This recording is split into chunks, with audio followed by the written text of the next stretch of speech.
Our headlines, which talks about the fact that the Ghanaian Economic Forum 2021 strong homegrown policies aided economy's recovery, according to Dr. Addison, who is governor of the Bank of Ghana. Also, government to list 15 SOEs on GSE to raise 2 billion Ghana cedis. Plus, lack of database for borrowers hampering lending, according to Ken Thompson of Delex Finance.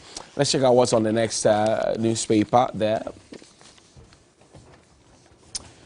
Daily Guide is our next one. It says, leave stage, Kojo Bonsu tells Mahama and Commander Sugar debate. Mahama built roof before foundation. Nana fires. Also, NPP twisted NDC arms in Hohoi.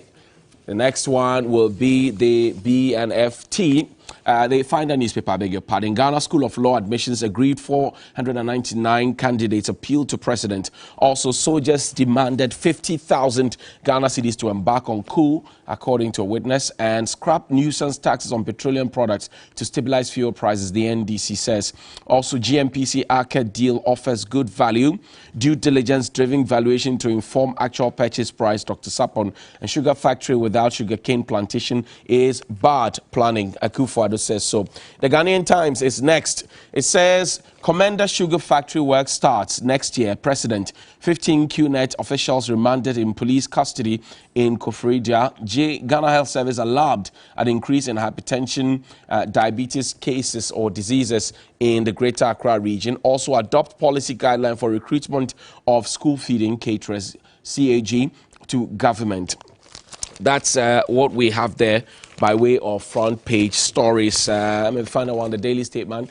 We have the Daily Graphic as well. Okay, let's check out what's on the front page of the Daily Graphic. And it says, sword cutting for Cape Coast Airport next year. Compulsory towing policy to come on stream, and cocoa farmers' pension starts this month. Unemployment, biggest challenge, needs swift action, according to the TUC. Those are what we have on the front pages of our dailies this morning. And a quick happy birthday to Nana Percy Brown, Nana Yao Ado. Today is your birthday, or yesterday was your birthday. You school at the Mana Montessori School, North Kanishi. This is from your father, Eric Owusu-Addo. He's a teacher somewhere in the Eastern region, a.k.a. Sir Nkatia. That's his name. My guest this morning, Malik Basintali, is the Savannah Regional Communications Officer of the NDC. He joins me here this morning, along with Mr. Pius Hajide. He is the boss at the National Youth Authority. Good morning, gentlemen, and thank you very much for your time. Good morning. Good morning, Johnny. Yesterday it rained. Were you beaten by the rain? No, not at the time. You were not. Malik? Well, I spent it on the motorway.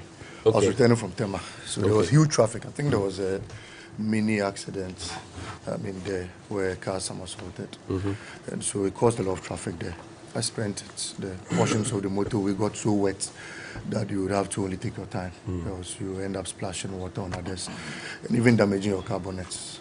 So, yes, I spent it on the road. On the road. Cool, yes. Pius, I know you have a program coming up. Is it today? No, tomorrow, right? Tomorrow and yes, up until Friday. The Youth Connect Summit, Okay. you're right. What is it? Ghana is hosting many of the most influential opinion shapers, policymakers, and young people across the continent from tomorrow, Wednesday, the 20th to the 22nd, under the proud auspices of His Excellency, the President, the government, and the people of Ghana. We are hosting, for instance, the President of Rwanda, Paul Kagame. He's hopefully arriving today. We are hosting the Assistant Administrator of the UNDP responsible for Africa, Madame Eziokonna Ahuna, and a host of other persons across the continent. The idea is to begin to identify the opportunities that the AFCA Secretariat that we are hosting, the agreement, the opportunities that the agreement has for the youth of Ghana, to identify those opportunities and how we can leverage those. And so we are excited at the National Youth Authority that we are hosting the biggest and most influential gathering of youth across the continent. And Johnny, you know that it is not many times that you get two presidents. And these are presidents with huge respect and following in Africa. President Nana Addo Dankwa Akufo-Addo and President Paul Kagame gracing your function. So we are excited, and we want to encourage the youth of Ghana. And I'm sure that in one of the issues we'll be talking about how to create employment for the youth, how to create opportunities for the youth. We think that this is one of the critical interventions towards job creation and resolving the challenges of the youth. Okay, let's stay with that. Yesterday, the NDC held a press conference bemoaning the cost of living and also talking about fuel prices and many other things. Take a snap at it. When we come back into the studio, I'll ask Malik why they keep talking about the same set of things when government has consistently told them that the COVID-19 pandemic has hit everybody, and we're not trying to re-strategize and build and work at it. Take a listen to the NDC's presser from yesterday. According to the NDC, the current high fuel prices is a direct result of the bad governance of the Kufuor-led NPP administration. For them, the future is a gloomy one for the average Ghanaian family. The 2-month suspension or zero rating of the stabilization and recovery levy of 14 pesos and 16 pesos per litre of diesel and petrol respectively is wholly inadequate, insufficient, and cannot bring about any significant reduction in the current prices of fuel products. In fact, it is an insult to the sensibilities of suffering Ghanaians. This picture looks scary for many Ghanaian families and households, as it has become a constant struggle for many Ghanaians to afford 3 square meals a day.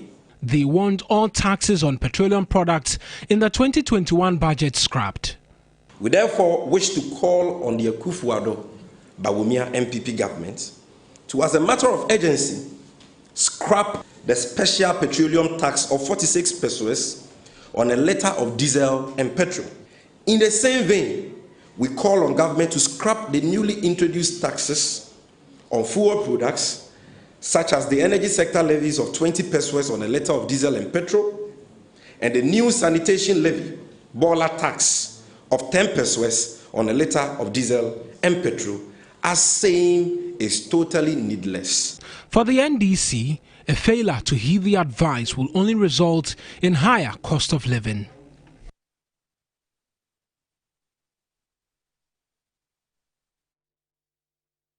That's the NDC's National Communications Officer, Sami Gyamfi, and happy birthday to Abbas Amogobo in Offense. So also, if it's your birthday, happy birthday to you, and thanks to Grand Park Clothing in Dansoman for my outfit, 020-985-5696. Malik, so why are you hitting the same drum when the government has told you what the situation is, that COVID-19 has affected everybody, we're trying to bounce back, it will take some time, but we're on the right course, and then you keep talking about the same set of things? Well, Johnny, good morning to the Ghanaian populace out there. Let me commend lawyer Sami Gyamfi for a yeoman's job yesterday. I mean, he clearly stated, I mean, in real terms, what actually the current situation in the country was. And I think that it resonated well with a lot of people, because I've consistently said that when you get to the pump, you are not asked of your party card. You are not asked whether you are NPP, NDC, or CPP, or what have you. You are not also asked whether you're media personnel. You buy what is served at the pump. And I mean, with whatever resources you have is the quantity that's attributed to you. And so I think there's a call in the right direction. You see, I feel sad today.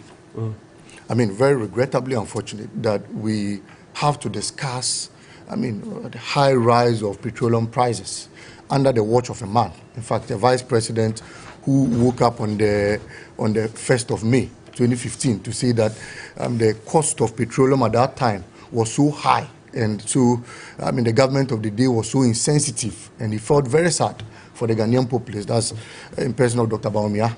I also feel sad that we would have to discuss it right under the watch of a president who said he saw clearly the high rises, I mean, prices of petroleum prices in this country as of 2016 and felt very sad. In fact, attributed a lot to the incompetence by then, so-called, as they claimed, of the then government, and then called for a reduction in petroleum prices. In fact, I listened to President Akufo-Addo clearly yesterday, and I kept watching some of his videos, and I mean, I wasn't surprised because I know the caliber of person he is. I know the caliber of person Dr. Bawumia is. They say one thing and do another.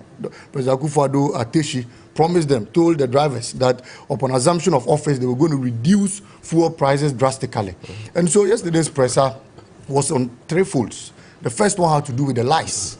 I mean, clear lies. In real terms, there's no way you can qualify it than to say they were clear lies. Said, peddled by the then, Akufo-Addo, the Akufo-Addo administration, then in opposition, candidate Akufo-Addo, and then vice president candidate, Dr. Bawumia. Upon assumption of office, you see them doing a different thing. The second point had to do with the high rise in taxes and the insensitivity of the current administration. Explain. I'll explain that. I'll go into details. And the third aspect had to do with the alternatives we set out to give them. Should we be a very bad opposition, we'd keep all these alternatives to ourselves, waiting to assume office and then, start to implement them in reducing fuel prices. But for the sake of the Ghanaian populace, and because we know clearly that everybody is going through these challenges, we set out to roll out these alternatives to them and hoping that they adopt them. I'm proud that Pius is on this panel, and I'm sure it will get to the ear of the president. Now, with regards to the taxes, look, I have said that in real terms, Krumayeshe, everybody is suffering with the current crisis in the country now. Fuel, a gallon of fuel that used to go for 21 cedis, just in 2020, as of today, is going for 31 Ghana cedis. The NDC left a gallon of fuel at about 15.59 cedis. Let me round it up to 16 cedis before the exit of office. Today, cement that used to sell at 27 cedis under the watch of the NDC goes for 52 Ghana cedis, and in some cases 56 Ghana cedis as far as Bunkrugu-Yoyo. Iron rods, a ton of iron rods that used to go for about 2,800, today goes for about 5,600 in the market. Look, a crate of eggs that used to go for about 12 Ghana cedis goes for a whooping rate of 30 Ghana cedis in the market. I can go on and on and on. And these are the hardships the Ghanaian people have been subjected to. And you see, as we speak this morning, there's a driver who has parked his vehicle all because he cannot afford the increment in fuel prices. Which driver is that? There are people out there. You can take your cameraman to the roads and question people randomly. There are people who can no longer work. Look, myself, there was a day I fueled my car with about 400 cedis. I took it to Tamale. I got to Tamale. I spent 3 days. I had to fuel my car with about 520 cedis in order to get back to Accra, all because of an abrupt increment. In 1 week alone, we've had about 3 increments of fuel prices. From January till now, we've had close to 9 increments in fuel prices. But the global fuel prices also have an influence. I'll explain that. Don't worry. Government has a portion to influence. The international communities or whatever in the international markets also have a portion to influence. Ask yourself, what has Akufo-Addo influenced? Akufo-Addo has increased the bust margin. President Akufo-Addo has increased the bust margin from a whooping 3 pesos to 9 pesos. President Akufo-Addo has increased the fuel market margin from a whooping 3 pesos to 5 pesos. President Akufo-Addo has increased and introduced what we call a bola tax on petroleum prices. President Akufo-Addo has increased what we call the NHIL tax on petroleum prices. President Akufo-Addo has increased what we call the ESLA levy to 20 pesos on petroleum products, and I've extended it from 5 years to 15 years. But you're calling for roads, you're calling for schools, you're calling for hospitals. Where do you propose that we get the monies from? Not from the taxes? We could have kept down or stopped the rental of a private jet and used that money to construct roads in my village. It's possible to do that. And so I'll get there. President Akufo-Addo has included all these taxes on our petroleum prices deliberately and insensibly. At the end of the day, today, when you compound all this cost buildup, you arrive at the conclusion that it is deliberate on the side of the government to subject the Ghanaian populace to excruciating hardships and poverty. The government's explanation doesn't add up to you? Because they're telling you that COVID-19 has hit us. So you would have to excuse them and allow for space. Look, there is a tax called the Special Petroleum Tax. It was introduced somewhere in 2016. And the main purpose of that tax, Johnny, was to cushion the situation as of that time, because crude oil exports at that time were very low and went below the budgetary estimated price. In fact, at that time, crude oil was about $40 per barrel. The estimated budgetary expenditure on that was about $54. So that tax was introduced. And immediately fuel prices rose in international markets. We were supposed to take that off. As of 2018, 2019, the crude oil export prices rose to about $80 per barrel. What is that tax still doing on the cost build-up? Till date, that tax is still found on the levies, when that tax should have been taken off our cost build-up. And so what explanation and what justification do you have to that?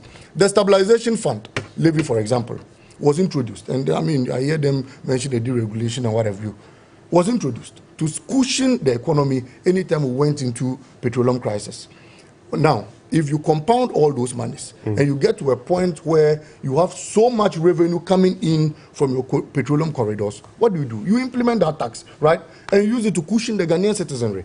As of today, petroleum prices in the second quarter of 2021, petroleum prices, we had a 60% increment in revenues. Because definitely that before 2016, some of our mining fields and what have you, oil mining fields were in court. We won them. About 3 of them came on board. And today they are extracting oil from them. Petroleum reserves, as of the time of the NDC, that could accrue about 123 million. Today accrues in billions and billions in excess. And so clearly, there is revenue from our petroleum corridors.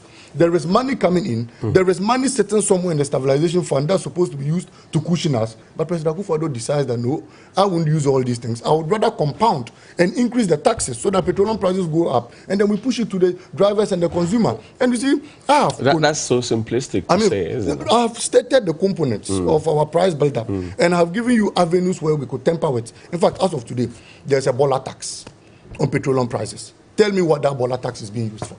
To convey bola. To clean our streets.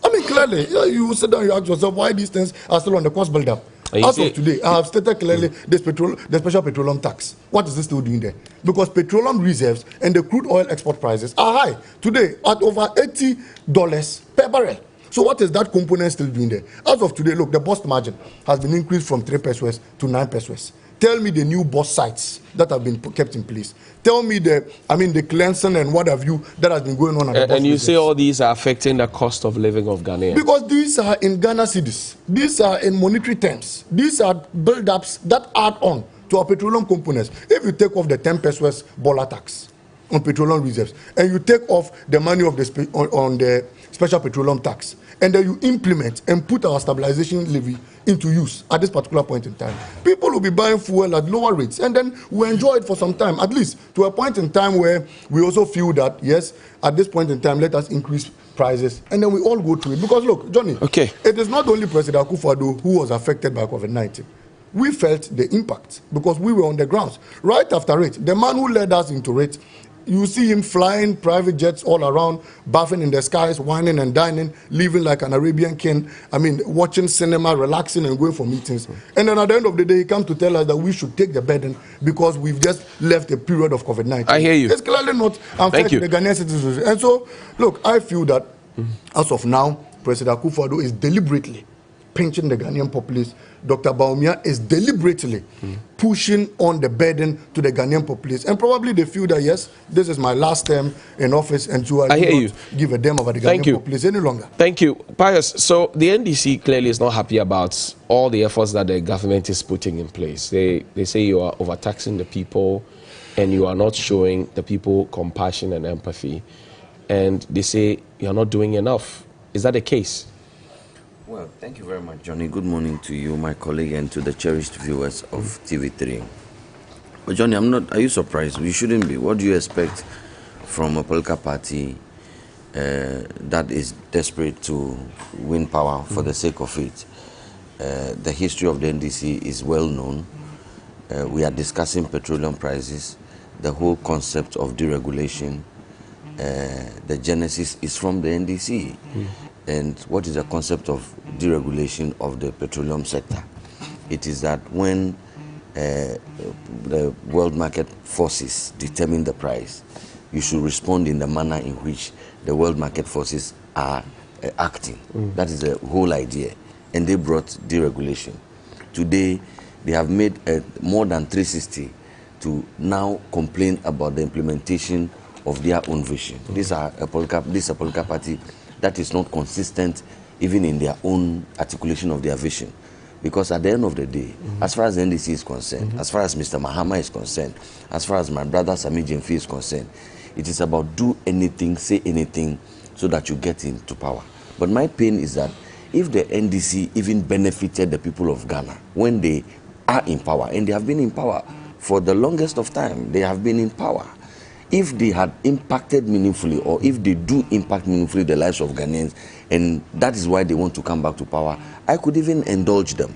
But the fact is that the history of the NDC is that anytime they tell these lies, and you can make reference to the confessions that they make these days about, for instance, their former regional chairman of the Central Region, who has publicly confessed that they used to plot to tell lies, and they are keeping in that trend as well. If they tell those lies and they get back into power, what they do is to damage the Ghanaian economy and deny the people of Ghana any opportunities. But I'll focus on the issue of fuel prices. Fuel prices, right. Johnny, you see, I believe that as young people, we must begin to turn around the narrative and do politics better. How? Doing politics better means that, yes, you can be critical of the government, but you can offer alternatives. You can hold the governments accountable. But it also means that you are truthful in your analysis. It also means that doing politics better means that when something good is happening, you can even be in opposition and admit that at least something is happening. Doing politics better means that, Johnny, today, the last time I heard, and I followed football I followed football quite closely. We were playing the European Championships in 2021, and we were calling it Euro 2020. Just recently, the world organized the Olympic Games. We were playing the Olympic Games in 2021, but we were referring to it as the Olympics Games of 2020. Johnny, which normal human being does that? Within which normal times could that happen? Today, we walk around the streets with coverings on our mouths and our noses. Which normal human being does that? Unless for maybe a medical doctor on the operating table. Johnny, are you aware of any normal human being who walks around town with a covering on his nose and face? But today we do that. So to any honest analyzer, to any honest Ghanaian, any honest individual, the first admission is that we are not in normal times.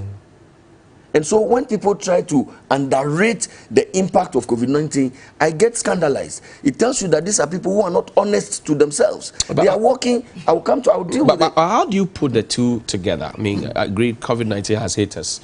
But then the NPA has also appealed to the president. The president has granted that come some 2 months, we will have some reliefs on our petroleum prices, both on LPG and on diesel and on petrol.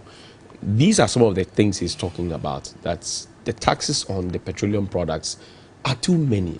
For example, a kilogram of LPG has 18 pesos on it, which would affect the chop bar seller, the kenke seller, all of them. And those are the things they're talking about. That if you can take some off in 2 months, which they say is woefully inadequate, then you clearly can do more for the people. Johnny, my brother sat here and spoke about the prices of iron rods, prices of cement, this and that. Egg, That is bread. why I am suggesting to you that any honest analyst will admit that we are not in normal times. Okay. And because we are not in normal times, supply chains have been interrupted, and it has affected the pricing of things generally. Just the other day, I was watching CNN. Thousands of containers are locked up in ports across the world. Supply chain mechanisms and dynamics have been interrupted. It has implications on prices. So if you are not an honest interrogator of the issues, you will come to say that simplistically the price yesterday was 1 cedi and today it is 1 cedi 50 pesos. When you know too well that yesterday you were not wearing a mask on your nose when you were walking, but today you do.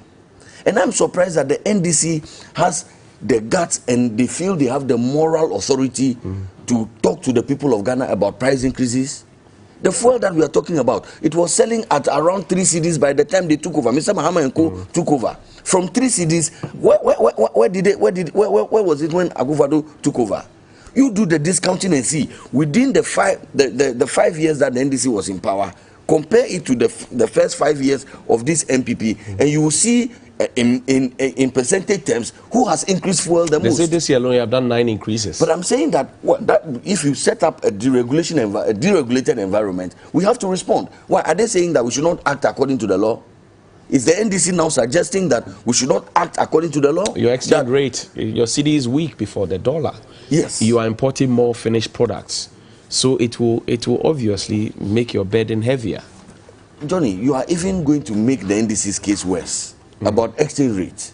Yes, we do agree that as a developing country, to a certain extent, you are the whims and caprices of the superpowers.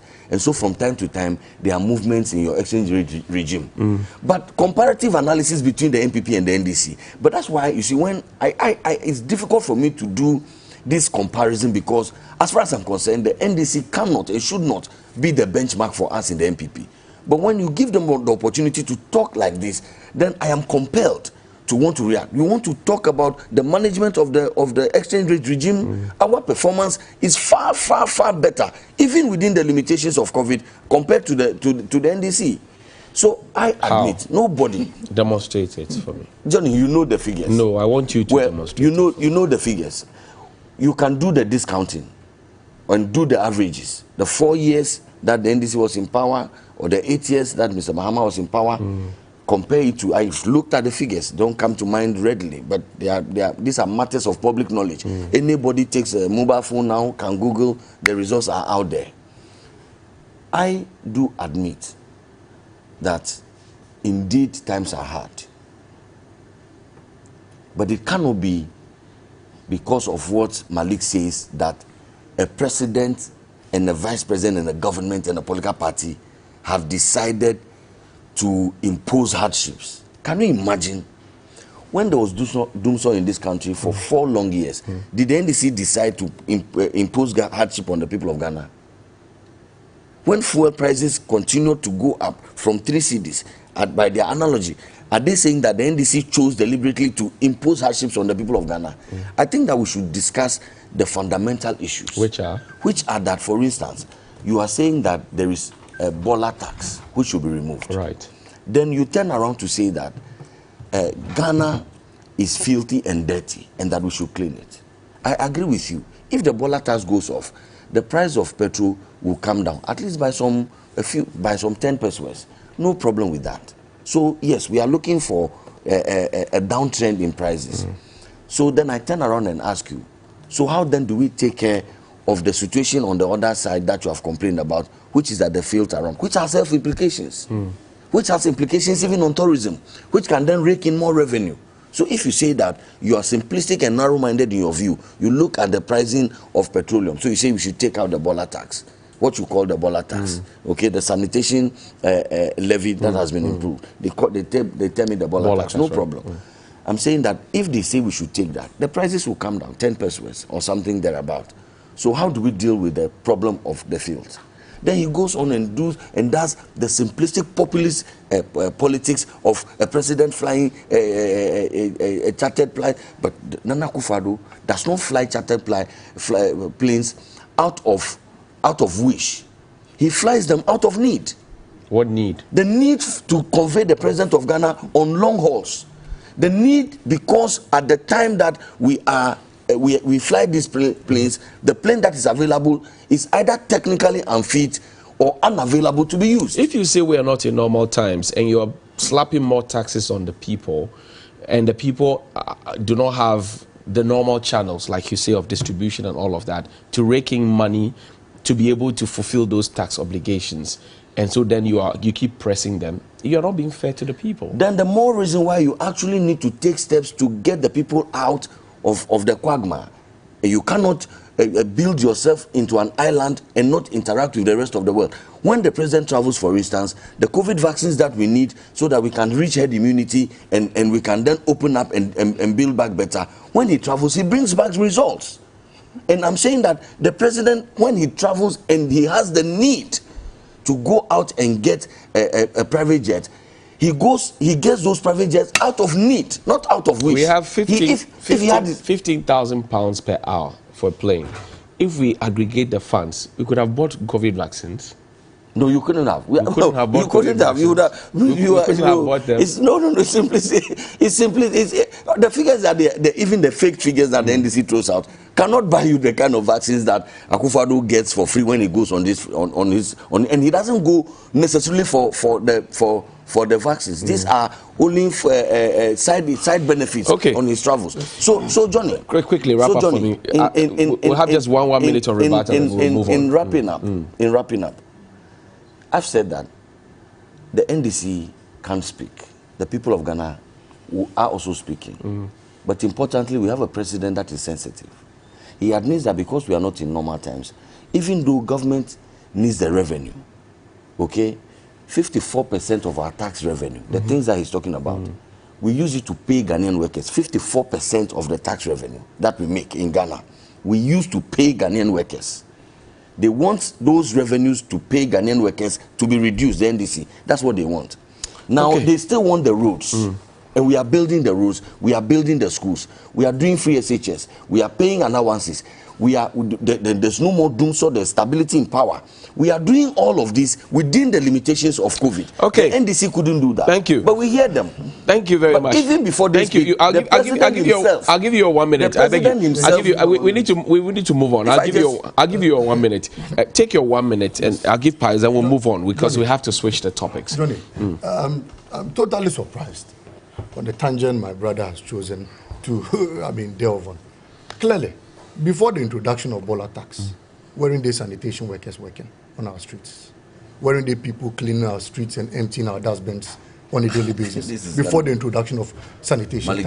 I beg your pardon. With the allow him. You had all your time.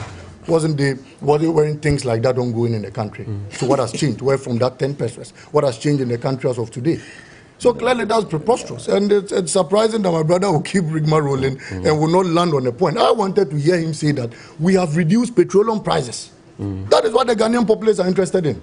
This explanation of you did this when you empower and John Mahama did this. I mean, what has that got to do with the situation as of today? Prices are rising, and you sit here to play an equalization game and say you did this when you empower. I mean, for crying out loud, let's talk of very serious matters and leave that. Then he jumped on to saying that the deregulation was a law introduced by the NDC and what have you. Let me tell you the components of deregulation. He had a stabilization levy, right? Deregulation clearly stated. In fact, it's the introduction of demand and supply factors in regulating our petroleum products. And so when revenue goes up in the petroleum sector, you need to use it to cushion the situation of the country. Revenue, the second quarter of this year, revenue went up by more than 60%. Ask them. Let him go through the records. I mean, as of last year, we had about 89 million or so. This year, it went up by more than 60%. What did they use that revenue for? Why didn't they use that money to cushion the situation in the country? In fact, again, the barrel price, the crude oil export price, have risen to $80 per barrel, outweighing the minimum demand of the budgetary expectation, because 3 oil fields have been brought on board. What have they used those monies to do? Again, let me remind you, the stabilization levy, the president has said that they have suspended the stabilization levy and what have you, for about 2 months or so. The money in there, in the account, what is it they're doing? What do they understand by stabilization? Stabilization money is supposed to be used when crises are going out of hand. Then you use it to this, and because they have chopped the money, let me land on this. They chopped the money when? They have cleared it. They should account to us. Till date, they are unable to account for the money that have been accrued in it. And Parliament is calling them to come and accrue for it. I'm telling you boldly, they have chopped it. Now, let me land on this point. He said the president does not fly out of his own need or whatever. He flies due to some circumstances or whatever. Is it trying to say the president flies because he wants to bath in the sky? No. Or the president flies because he wants to watch presidential duties. Other presidents going to the same conference that in US flew on common flights, flew on economy. In fact, let's even consider that President Akufo-Addo probably, yes, he's aged and what have you, so he could fly in first class. Let's grant him that. That would have been much better than flying at a price of £17 per hour. and then you spend about 10 million on only flights and bathing, urinating and drinking. I hear you. Thank you. Thank you very much. Pius, take your rebuttal. Preposterous. And I think take your rebuttal. He took 2 minutes, so I'll give you 2 minutes. No, you have landed. Sorry, you have landed. You have landed. Please, it's a question. You want to ask him a question? No, you answer. The president flew to go and watch Champions League finals between Tottenham Hotspur and Liverpool. Okay. Was that a need? Pius, take your 2 minutes. You answer that. Johnny, the NDC claims that they have alternatives. The NDC really? This same NDC that ran us into doomsday. This same NDC that could not afford, even when COVID was not there, to pay allowances. This same NDC that introduced a job freeze in the public space. This NDC has alternatives. Really? I said you have chopped the money. Allow me, please. I mean, I won't respond to. You asked him for substantiating, and he throws it back to me to substantiate his allegation. The burden of proof lies on him. I'm saying to you that, Johnny, this claim about the president flying, and they use such derogatory words, bath, urinate, and all that, is trivial, is petty, infantile politics. Okay? I'm saying to you that when John Mahama was president, he did not fly chartered flights. When John Mahama was president, he didn't fly chartered flights. He did. They are the records. Ordinary members of parliament flew chartered flights in this country under their watch. Parliamentarians are not ordinary. So I didn't want to even label that was a parliamentarian, but you are going there. No, you said ordinary members. And I'm saying yes. Our parliamentarians are not ordinary. They are not ordinary. You know who I'm talking about. I don't know. So I'm saying our parliamentarians are not ordinary. But I didn't say ordinary members. No, you just said ordinary members of parliament. You said I said ordinary parliamentarians. You said ordinary members of parliament. And I'm saying they are not ordinary. So just correct it. That's what they are not ordinary. I can't say ordinary Pius. It's not fair to you. Well, I thought I said ordinary Ghanaians. However, even ordinary Let's go ahead. You guys say Ghanaians are ordinary. What are you talking about? It's English language. Go ahead. What populism is this? Go ahead, please. As for me, Johnny, you can always say ordinary Pius. I'm very ordinary. I cannot say that. I'm very ordinary, and I'm proud to be ordinary. There's no problem. But I'm saying that I said to you that, Johnny, the presidents fly, and I believe when Mahama chartered planes and flew, it was out of need. Unless the NDC says that Mr. Mahama wanted to go and have fun and bath and urinate in the air. Because he also flew private jets. But you criticize that. You criticize that, so you can't repeat that. No, Johnny. Criticize what? That the president's security is factored. Who criticized that Mr. Mahama flew? Who? I didn't criticize Mr. Mahama. The fact that you didn't. Are you saying it's not true that Mr. Mahama flew a chartered flight? And bathed in the sky? Please. I mean, please. Okay, thank you very much. Well, on the front page of the Daily Graphic this morning, unemployment's biggest challenge needs swift action, according to the Trades Union Congress. Now, this is a story by Chris Nunu of the Daily Graphic. It says the Trades Union Congress has observed that an estimated 400,000 new entrants to the labor market annually. The unemployment and employment situation remains the greatest challenge in the country.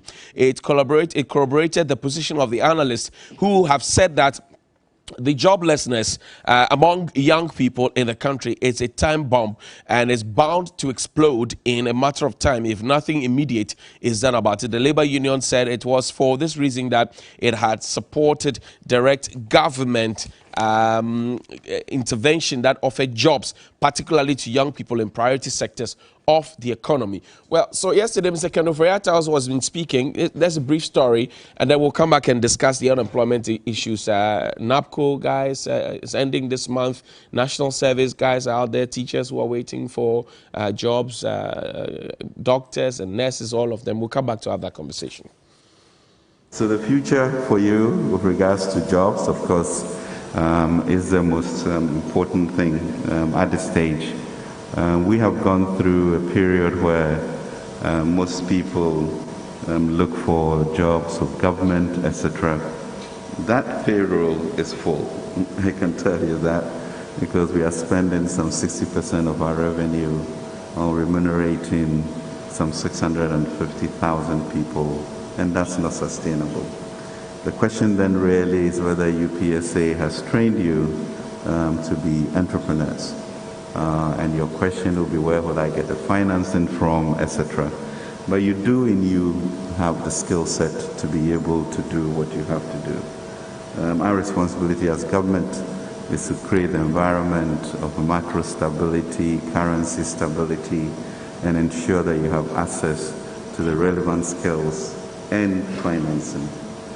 So this budget that we are going to be doing is going to really focus on the youth and budget. And tomorrow we have a program here looking at what the youth demands and how we can structure the next 2-3 years of the Ghana Obatampa program to ensure that you become your own bosses and you become entrepreneurs. So it's a new world out there where you need to, it's not a factory that is employing 10,000 people, but it's individuals like you employing 2, 3, 4, 5 people to create that energy and engine for our country to transform.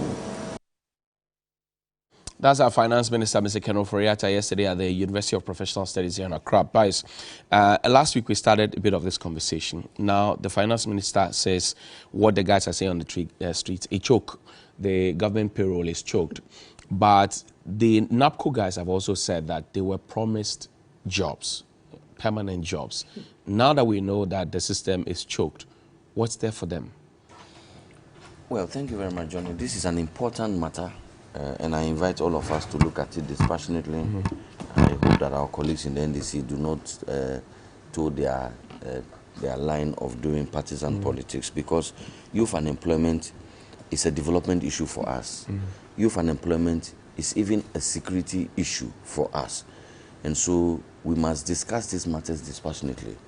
Johnny, the data that I have reviewed, for instance, from the Ghana Living Standards Survey, for instance, are quite clear that the capacity, the absorptive capacity of graduate youth, of youth of any caliber, skilled or unskilled, the absorptive capacity lies with the private sector. As we speak, the private sector has grown from about 90% of the employment of the employable populace to some almost 93% over the last couple of years. The capacity of the state to employ has moved from about 7% to some about 9% there, 8-9% thereabout. And so it is clear from the data that the absorptive capacity lies not with the public sector, but with the private sector. We must understand that clearly, because we are talking just about under 10% of the employable workforce. However, Johnny, it is our view that you need an effective public sector to be able to service an efficient and productive private sector. And that is why over the last couple of years, especially having inherited the legacy of unemployed graduates and so on and so forth, you have to take those necessary interventions to turn an underperforming public sector into an effective public sector by some of these necessary interventions of NAPCO. So they had the Teach Ghana, Heal Ghana, Transform Ghana, Digitize Ghana, Civic Ghana, and so on, to be able to service an efficient and productive private sector. That is why over the last couple of years, you have seen that we have increased employments into the security agencies. Because if you want people to have small, medium, and small and medium scale enterprises, they need to be assured of their security. You need an efficient judicial system, because the investor has to be assured that when I come and there is litigation, I go to the courts, I will get a quick and fair hearing and so on. So you need investments into the public sector, but the idea is not to resolve the challenge of unemployment. The idea is to create an effective public sector so that it can service an efficient and productive. The president in August 2021, on his tour in the Bono region, and the video is available, he said that 72,000 out of the 79,000 NAPCO beneficiaries were going to be giving public sector jobs. He was very emphatic about that. Now NAPCO ends by the close of this month. The last time you came here, I told you about what Awala told me. He said I should disregard it because he could just be reading something from somewhere. What's their hope? Because they were promised jobs. They were made to get onto a permanent job retention pathway that was created for them. They have had courses in between. They have had certificates for it. They have built 3 years of experience. Now they are told that the public sector is choked, so they have to go into private sector. How? Well, on the direct matter of NAPCO, I can report to you that the brief that I have is that they will be employed. When the finance minister speaks to graduating students and talks about a public sector wage bill, which is not sustainable, he is talking in context.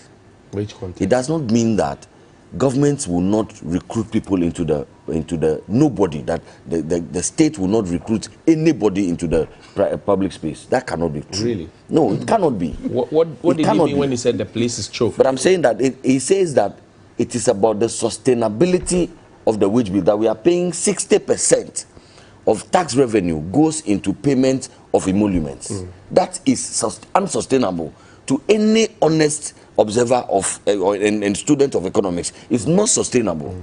So when the finance minister speaks to graduating students, he's speaking in broad and contextual terms, and it doesn't mean that from today going, like we say, not a single person will get onto the public payroll. That cannot be. And so I can assure you, speaking directly about NAPCO, because you brought up NAPCO, I can assure you that the brief that I have is that His Excellency the President has made a commitment and given direction that NAPCO people who we promised full employment after will be employed. What about those who have just finished their national service? The numbers keep ballooning. But that's what I'm saying, that the employment opportunities, we should not, because the facts are clear and historical. Under 10% of the people who have finished national service and so on will be employed by the public sector. Right. The rest, 90-something%, will be employed by the private sector. So when you have exactly, now we have, and those are the issues. Where is the capital? Exactly, and that is where we are bringing the 100 billion Obatampa. I can report to you that within the short time that I've been in office, I've reviewed documentation that suggests to me that government has invested millions of dollars in young entrepreneurs. You remember? How much? The figures don't come. But you have reviewed the documents. But I don't have to keep all of this, Johnny. If you reviewed the documents and you are sharing information. It's a blank check I'm giving you. No. I can't recall the direct figure. You don't like the blank check? No, I know that the amounts are big. Like Honorable ICO said, the monies are big. But I'm saying to you that you remember the presidential pitches under the NAIP. John Kuma. Yes. We gave monies for startups. Over tens of thousands of individuals. They are doing fine. We are monitoring them. We are following up with them. At the National Youth Authority, for instance, the last time a certain number of young persons, each one of them $5,000 each for their startup businesses. If you go to the GEA, what used to be the collapsed MBSSI, if you go to that agency today, you renamed it. It was not collapsed. It was dead, Johnny. It was completely dead. Was it not the MBSSI, Miss Yankee, right? Yes. Who was giving before Miss Yankee the stimulus package? Yes, that's what I'm saying. That it was dead under the NDC. The MBSSI was completely dead. They were not giving support. Everybody knows this. It's a matter of fact. They did not even have offices anymore. Even their headquarters in Accra was in a dilapidated state, completely abandoned and forgotten. We came to add life to that, and we have changed it, refocused it. Now they are distributing, when COVID struck, 600 million Ghana cedis through that vehicle was given to businesses. Quickly deal with this for me. Teachers, nurses who are hoping, they have sat for their licensure exam, done their national service, they have graduated, they are looking for openings within the Ghana Education Service, the Ghana Health Service, and all of that. What hope is there for them? The Ghana Education Service, Ministry of Education, Ghana government of the state of Ghana has schools. Those schools, we are offering free SHS. Those school students need to be taught. There would need to be teachers to teach them. So we will recruit teachers. There are hospitals that are government hospitals. We will recruit doctors to work in those hospitals. With a choked public sector. But I'm saying to you that. But I'm saying to you. But if it's choked, how would you be recruiting? No, Johnny, you are not. Because the numbers are huge. The numbers are very huge. But that's what I'm saying to you, that it doesn't mean that there will not be doctors. Because doctors even will go on pension. Teachers will go on pension. When they do, people will have to be re-engaged. We are opening up new hospitals. We are opening up new schools. We will make new recruitments. And that's why I'm saying to you that we have to understand the finance minister within the context of which he speaks. Again, even as a percentage of the revenue, if the revenue grows, then it is no longer a 60% if the revenue performs properly. So we have a responsibility also as citizens to pay our taxes that NDC is saying that we shouldn't pay. I hear you. We have a responsibility to pay those taxes, and we have a responsibility, a more important responsibility to expand the tax net, which we have started doing. I hear if you. we expand the tax net and we make it more revenue, then of course there's more capacity and opportunity to rope in more people. But Johnny, But we are not in normal times. So we are going to importantly, expand. Important. Yes, simple things about tax identification numbers have shot up the tax revenues that we are If you're able to show us, for example, how Revenue Ghana and NAPCO has been able to help us to rake in more money for the informal sector. You just have to look at the figures of tax that the GRA is but collecting. that's still the, I'm saying the informal sector. Okay. If you're able to show we us, can break it down. If you're able to show us and break I'm sure down they can that, break it down. We spend 840 million on NAPCO annually. Yes. And that Revenue Ghana has been able to rake in so much from the informal sector. Yes. Then you're making a strong case for I believe that can be done. I don't believe that you are suggesting that the NAPCO beneficiaries were not working. I believe they were working. I'm saying show us. I agree. Show us. I agree. It's a fair demand. I think that can be done. It's easy. But the point that has to be made at the end of the day, Johnny, is that it is about the private sector. Now the question to ask is, what interventions is government unrolling to make sure that the private sector, so the exchange rate, for instance, the interest rate, let's be fair to Malik. To be galloping. Let's be fair to Malik. Let Malik also have a back on there. Malik, so you heard the finance minister. Pius says understand the finance minister in a context, but the NAPCO guys will be giving the jobs as promised and as reiterated by the president not so long ago in August. And that's where the fact that it's choked doesn't mean that nobody will be employed. People will still be employed. What do you say? English is English. And when you speak in clear terms, and we understand in clear terms, it doesn't take Pius to come and try as much as possible to polish it and create so many buts in line with what the finance minister said, just to defend it. I beg your pardon. Clearly, he made it clear. He was clear to the people, the graduates of this country, the unemployed community, that you should forget about public sector because it's choked and invest in the private sector, go into entrepreneurship. Simply, he should go and gather Eno Oforiata. He should call Nana Fredua Oforiata. He should call Akosua Newman. He should call William Oforiata. He should call the two sons of the senior minister who has been appointed deputy CEOs. He should bring Baumier's wife. No longer that senior minister, or is a senior presidential advisor. Absolutely, he was then a senior minister, senior presidential advisor. His two sons, who have been appointed, he should summon President Akufo-Addo's daughter, Jen Nkrumah, Jen Fukrumah, I beg your pardon. He should bring them to the table and then tell them to forfeit their public sector jobs that they are enjoying now and go into entrepreneurship, so that we can get space for fresh graduates. Look, you have to control your guests. Allow him, please. Clearly, these are people that have choked public sector. The presidency is filled with family and friends, and annually more than 283 million is pushed into the presidency. Public sector is choked with people of government, family and friends, people who have duplicated themselves in family lines and given opportunities, and the taxpayers' money is being used to pay them. Then you come and stand and tell us that public sector is now choked. People should go into private sector. You asked him a very good question. What happens to the nurses? What happens to the teachers? Somebody has written licensure. Somebody has undertaken some medical, examinations and what have you. The person should leave that profession and then go into bread business or go into entrepreneurship. Clearly, you are being unfair to the graduating population. NAPCO and recruits, as of now, are about ending their terms of service. The people are asking you to employ them. Said they will employ them. He's not the finance minister. Pius can say what he wants to say. The man in charge. The man, I beg your pardon. You see, and this brings the president assured them that 72,000 out of 79,000 will be giving the jobs. This brings me to continuously wonder what they discuss at the economic management teams and cabinet meetings, because the man in charge of giving clearance to pay people is saying that the thing is choked. We cannot pay. There's no enough revenue to fill that gap. Then Pius comes to sit and say we'll recruit you. Who is Pius? What certificate of payment does Pius order to people like this?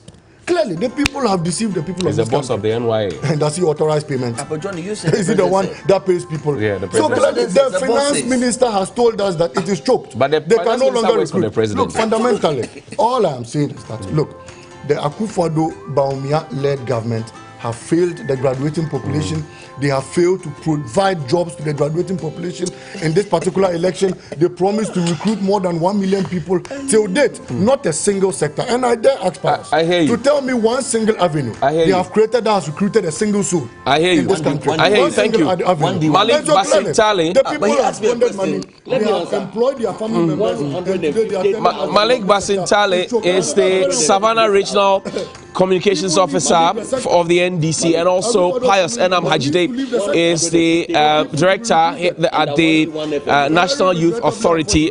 Maybe 2 or 3 messages before we go. Osman Burukusan in Tamale says Ghana should prepare to embrace hardship and frustration in the coming years because President Akufo-Addo and the NPP government have nothing good to offer us. It's only God's intervention that can save us from this government. Prince Henry Kofridia says, good morning, predict and win. Which one is going to break the 8? A, dollar 6.16 cedis, petrol. B, 6.8. That's, you said, is going to what do you call it? Break the 8. Mr. Pius, please, MBSSI was never died before you came to power. Please stop the lies. The youth are watching. It makes sense saying it wasn't that effective. Truth is key. Please be truthful on the issues of the country and stop the cheap lies.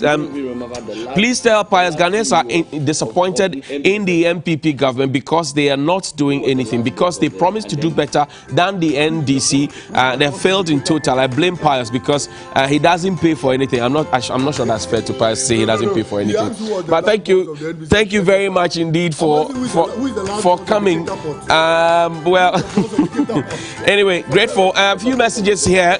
Quickly, AJ, forgive me. Let me do this quickly. John sent this one, and he says that we are not in normal times, but the president took a pay raise of about 65% and gave the masses 4%. We are not in normal times, but we could cough up huge sums of money as loans for MPs to buy cars. We are not in normal times, but the president flies in the most luxurious style. Hiding behind COVID is becoming laughable. Good morning, Johnny, and a happy birthday to Rahel Ajwa Dinchra. It's your birthday today from Ata Dinchra family, and also a special birthday to Abbas Amogopo in office. So thank you, General, for coming. There's more here on New Day. We'll have a conversation with another set of our Mentor X candidates. Yesterday saw Ellie, KD, Tele, and also class tests. Today we'll bring you some more conversations. Stay with us. We'll be right back.